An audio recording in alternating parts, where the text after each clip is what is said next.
நேரம் உங்களுக்கு கொடுத்துருக்கேன். இந்த நேரத்தை முடிஞ்ச வரைக்கும் கடைப்பிடிச்சிக்கோங்க.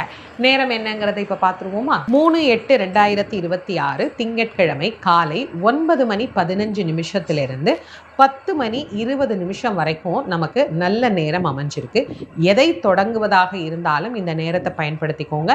வழிபாட்டுக்கும் இந்த நேரத்தை பயன்படுத்திக்கோங்க. தாலி கயிறு மாற்றிக்கிறதுக்கும் இந்த நேரத்தை பயன்படுத்திக்கலாம்.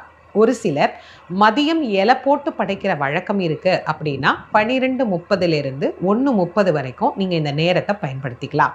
என்னெல்லாம் வச்சு வழிபாடு செய்யணும்? பொதுவாக எப்படி நாம் ஒரு வழிபாடு செய்கின்ற போது பழங்கள்லாம் வாங்கி வைப்போமோ அதே மாதிரி வாழைப்பழம், வெத்தலைப்பாக்கு, தேங்காய் இதெல்லாம் வாங்கி வச்சுக்கோங்க. ஆடி 18க்கு விசேஷமாக வைக்க வேண்டியது நாவல் பழம், காப்பரிசி. நாவல் பழம் எல்லா ஊர்லேயும் கிடைக்குமான்னு எனக்கு தெரியல. கிடைக்கிறவங்க வாங்கி வச்சுக்கோங்க, கிடைக்காதவங்க விட்டுடுங்க. வாழைப்பழமே வச்சுக்கோங்க, போதுமானது.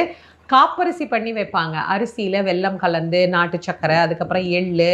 ஒவ்வொரு ஊர் வழக்கத்துக்கு தகுந்த மாதிரி அது மாறும். உங்களுக்கு எது வழக்கமோ அது மாதிரி ஒரு காப்பரிசி பண்ணி வச்சுக்கோங்க. ஒரு பாத்திரத்தில் தண்ணி வச்சுக்கோங்க. அதில் கொஞ்சமாக மஞ்சள் போட்டு கொஞ்சம் மலர்கள் போட்டு அதை நீங்கள் வச்சுக்கோங்க.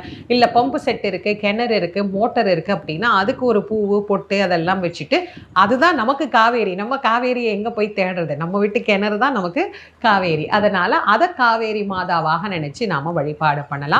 புதுசாக எதையும் தொடங்குறவங்க இது எல்லாத்தையும் நீங்கள் இந்த நேரத்திலேயே செஞ்சிடலாம்.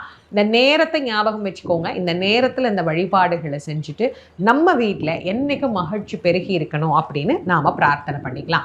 கணவர் பக்கத்தில் இருக்கிறாருன்னா அவர் கையால் கயிறு மாற்றிக்கோங்க. அவர் வெளியூரில் இருக்கிறார் அப்படின்னா நீங்களே கயிறு மாற்றிக்கிட்டு உங்களுடைய வழிபாட்டை நிறைவு செய்து கொள்ளலாம். இந்த ஆடி 18 அன்னைக்கு எல்லா விஷயமும் பெருகும் அப்படிங்கிறதுனால புதுசாக ஏதாவது வாங்கணும் அப்படிங்கிறது இன்னைக்கு நிறைய பேருக்கு ஒரு பழக்கமாகி போச்சு.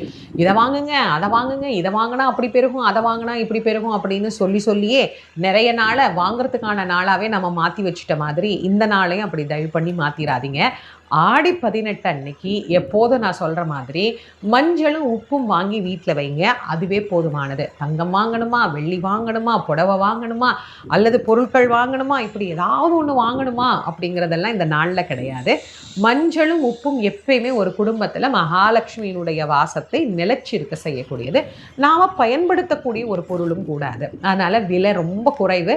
தினந்தோறும் நாம் பயன்படுத்துகிற ஒரு பொருளை இந்த மாதிரி நல்ல நாட்களில் வாங்கி நம்ம வீட்டில் வச்சு போது அது இன்னும் நமக்கு நல்ல மகிழ்ச்சியும் செல்வ நலனையும் பெற்றுத்தரும். அதனால ஆடி 18க்கு என்ன வாங்கணும், ஏது வாங்கணும் அப்படின்னு யோசிக்கிறவங்களுக்கும் நான் பதில் சொல்லியிருக்கேன். காலையிலேயே போய் உப்பு மஞ்சள் வாங்கிட்டு வந்து இந்த சாமி கும்பிட்ற நேரத்தில் சாமிகிட்ட வச்சு அதையே நீங்கள் வழிபாடு பண்ணிட்டு நம்ம வீட்டில் எப்போதும் எல்லாம் செழிப்பாக இருக்கணும், எல்லாம் பொங்கணும், எல்லாம் தங்கணும் அப்படின்னு பிரார்த்தனை பண்ணிட்டு நம்மளுடைய குடும்ப உறுப்பினர்களோட மகிழ்ச்சியாக இந்த நாளை கொண்டாடுங்க. ஆடி 18 வழிபாடு எப்படி பண்ணணும் அப்படின்னு யோசிச்சுட்டு இருந்த உங்களுக்கு இந்த பதிவு தெளிவான ஒரு புரிதலை தந்திருக்கும் அப்படின்னு நான் நம்புகிறேன்.